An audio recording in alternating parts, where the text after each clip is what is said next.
everybody. I'm proud to welcome everyone to our first official cabinet meeting. I want to begin by updating the public on the severe weather situation. I've been receiving the latest information on the blizzard forecast, and I think we're in very good shape. We're prepared. Everybody in government is fully prepared and ready. And the entire Northeast, it seems, is under a very severe winter storm warning. So let's hope it's not going to be as bad as some people are predicting. Usually it isn't. Chancellor Merkel and I have just spoken, and she's going to be postponing the trip until Friday. She'll be coming on Friday. And we look forward to that. That'll be a very good visit. I've spoken with my Homeland Security advisor, who has spoken with the acting FEMA administrator and instructed him to make certain that the federal government is ready to provide assistance to the states that need federal help. FEMA and the federal government are ready to assist. They are literally waiting by the phones and ready to go. Everyone should listen to their state and local officials who will be providing regular storm updates. Take that advice very seriously. This cabinet is here to serve and protect the American people, and that's what we're doing, even more so than anybody would understand. The folks in this room have done an amazing job, whether it's security or anything else. I want to thank General Mattis. I want to thank, who's now Secretary Mattis. I want to thank General Kelly, who's now Secretary Kelly. They've done outstanding work. You see what's happening. All you have to do is just watch. Big difference. Unfortunately, not all of our cabinet members could join us. We have 4 empty seats, which is a terrible thing, because the Senate Democrats are continuing to obstruct the confirmation of our nominees for the Department of Labor, the Department of Agriculture, the Director of National Intelligence, and the United States Trade Representative, somebody I want very badly. We're in the midst of getting going, Wilbur, and they won't approve somebody who's highly qualified. Everybody understands that. The main victim of this very partisan obstruction is the American public. Yet in spite of all of this, we've assembled a great team and already made historic progress in delivering results. We're rolling back job-crushing regulations at a faster clip than ever before, by far.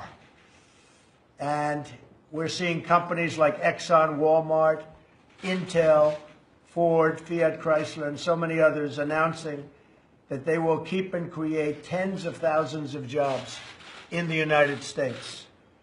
Many, many companies are not moving now, which normally they would have been out of here a long time ago. They're not moving because they understand there are going to be consequences. If they move, that's fine, but there will be consequences. It's not going to be so easy. They're not going to fire our people and move and think they're going to ship their jobs back here, and we won't be doing anything about it. The first 2 job reports that have come out since my inauguration, we've already added nearly 500,000 new jobs. Right after this meeting, we will be signing a new executive order to begin the process of reorganizing the executive branch to make it less wasteful and more productive. We're also working closely with the House and Senate Republicans to repeal and replace Obamacare. Obamacare, all of a sudden, the last couple of weeks, is getting a false rep that maybe it's okay. It's not okay. It's a disaster. And people understand that. It's failed. And it's imploding. And if we let it go for another year, it'll totally implode. In fact, I've told the Republicans, why don't you just let it go for another year? That way everybody will really understand how bad it is. But it would be the wrong thing for us to do and for the American people. The House plan will expand choice, lower costs, and ensure health care access for all. We're negotiating with everybody. It's a big, fat, beautiful negotiation. And hopefully we'll come up with something that's going to be really terrific. I want to thank Paul Ryan and everybody, Mitch, everybody. They're all working round the clock. And I think ultimately the big beneficiary will be the American people. We'll end up with a really great health care plan. We're also going to send Congress a budget request that will include one of the largest increases to defense spending in our history. And General/Secretary Mattis is extremely upset about that. And it will be fully paid for, okay? Fully paid for. And I saved a lot of money on those jets, didn't I? Did I do a good job? More than $725 million. So he's very happy with me. In the first full month of my administration following the issuance of my executive orders, illegal immigration on our southern border fell by an unprecedented 40%. I want to congratulate General Kelly. At the same time, I've issued a presidential memorandum directing the Department of State and the Department of Homeland Security to undertake immediate steps to enhance our vetting process. So we're further enhancing our vetting process. We want people in our country who love our country and have the potential to love our country and our people. That's who we want. My administration will work every day to serve and protect our great citizens, and we will not rest until the job is done. So this is our first cabinet meeting.